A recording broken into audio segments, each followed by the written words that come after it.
Chapter 44. Testing and Purity. The life of Olympia Fulvia Murata, 1526 to 1555, is very remote to us now. The brilliant daughter of a great Italian scholar, she herself became famous as a writer and philosopher. But for a girl brought up in very good circumstances, her life was extremely stormy. Her early years were in the luxury and gaiety of court life. When she moved to Germany with her husband, Andrew Grunther, they were trapped in the siege of Schweinfurt in Franconia for 9 months. There was death outside the walls, and within the plague, which killed half the population. Andrew himself came close to death from it. The city was seized, and they lost all their cherished possessions in the fire and pillage and fled for their lives. As they fled, her husband was taken prisoner. Reunited, they went to Heidelberg in 1554, where Andrew was to be professor of medicine, but within 2 years Olympia was dead, and shortly thereafter her husband and brother died. Their health had been broken by the siege, famine, and plague experiences. All three were buried in the chapel of St. Peter at Heidelberg.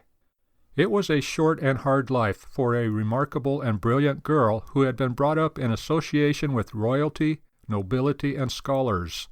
But Olympia, a devout Christian, declared, quote, "The prize of life comes not from learning, but from conflict and trial." End quote. Well, there can be too much conflict and trial, and certainly Olympia had more than her share of it, but she never complained.